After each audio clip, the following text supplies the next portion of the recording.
Hello viewers, நம்ம இன்றைக்கி என்ன சமைக்க போகிறோம்னு பார்த்தீங்கன்னாக்கா ப்ரான் கிரேவி எப்படி சமைக்கிறதுன்னு பார்க்க போகிறோம். இதுக்கு பார்த்திங்கன்னா நான் 1 கிலோ எறா எடுத்திருக்கேன், 4 சின்ன வெங்காயம் எடுத்திருக்கேன், ஒரு பெரிய தக்காளி எடுத்திருக்கேன், ஒரு 5 பச்சை மிளகாய் எடுத்திருக்கேன், அப்புறம் இஞ்சி பூண்டு பேஸ்ட் எடுத்திருக்கேன். இப்போ அடுத்து என்ன பண்ணுறதுன்ட்டு பார்ப்போம். வெங்காயத்தை பொடி பொடியாக கட் பண்ணி வச்சுக்கிட்டேன், தக்காளியும் பொடி பொடியாக கட் பண்ணி வச்சுக்கிட்டேன், பச்சை மிளகாவை தட்டி வச்சுருக்கேன், அப்படியே போட்டுக்க போகிறோம் அதை தட்டினதை. அப்புறம் எறாவும் ரெடியாக இருக்குது. அடுத்து என்ன பண்ணுறதுன்னு சொல்கிறேன். ஒரு தவாவில் ஆயில் ஊற்றிருக்கேன், ஆயில் காஞ்சிருச்சு. இப்போ நான் கடுகு, உடச்ச உளுந்து இது 2 மட்டும் ஆட் பண்ணிக்கிறேன். கடுகும் உடச்ச உளுந்தும் நல்லா வதங்கிடுச்சு. இப்போ நான் ஆனியனை ஆட் பண்ணிக்கிறேன். நல்லா வதங்கிடுச்சு. இப்போ பச்சை மிளகாய் இடித்து வச்ச பச்சை மிளகாய் ஆட் பண்ணிக்கிறேன். நல்லா வதங்கிடுச்சு. இப்போ நான் தக்காளி ஆட் பண்ணிக்கிறேன். இப்போ வெங்காயம் தக்காளி நல்லா வதங்கிடுச்சு. இப்போ நான் இஞ்சி பூண்டு பேஸ்ட் ஆட் பண்ணி நல்லா வதக்கிறேன்.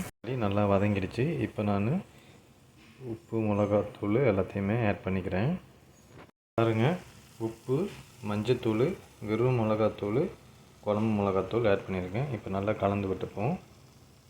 மசாலா நல்லா கலந்து விட்டுட்டோம், நல்லா வதங்கிடுச்சு. இப்போ நம்ம வாங்கி வச்சுருந்த அந்த 1 கிலோ எறா க்ளீன் பண்ணி வச்சுருந்ததை இதில் ஆட் பண்ணிக்கலாம். ஆட் பண்ணி நல்லா கலந்து விட்டுக்கலாம். எறாவை போட்டு நல்லா கலந்து விட்டுருக்கேன் நான். இப்போ ஒரு 10-15 நிமிஷத்துக்கு இதை அப்படியே வேக வச்சு எடுப்போம். நான் உப்பு காரம் செக் பண்ணிவிட்டு எனக்கு தேவையான அளவு உப்பு காரம் ஆட் பண்ணிக்கிட்டு லைட்டாக தண்ணி ஊற்றி நான் நல்லா கலந்து விட்டுருக்கேன். இப்போ நல்லா இதை குக் பண்ணிப்போம். நல்லா வெந்துடுச்சு. நம்ம இன்னும் கொஞ்சம் சுண்டை விட்டு கொஞ்சம் திக்காக கிரேவியாக எடுப்போம். இப்போ பாருங்கள், எறா நல்லா வெந்துடுச்சு, நல்லா சுண்டி தொக்கு மாதிரி ஆகிடுச்சு.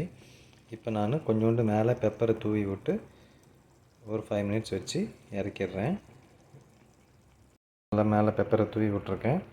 இப்போ ஒரு 5 மினிட்ஸ் அப்படியே பெப்பர் நல்லா ஊறின அப்புறமா நம்ம மிக்ஸ் பண்ணிவிட்டு இறக்கிடலாம்.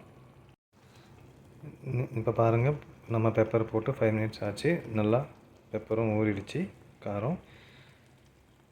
இப்போ ப்ரான் கிரேவி ரெடி ஆகிடுச்சு. நீங்களும் இதே மாதிரி ப்ரான் கிரேவி பண்ணி பார்த்துட்டு எப்படி இருந்துச்சுன்னு கமெண்ட் பண்ணுங்கள். உங்களுக்கு இந்த வீடியோ பிடிச்சிருந்தால் லைக் பண்ணுங்கள், ஷேர் பண்ணுங்கள், என்னோடய சேனலை சப்ஸ்கிரைப் பண்ணுங்கள். தேங்க்யூ ஃபார் வாட்சிங்.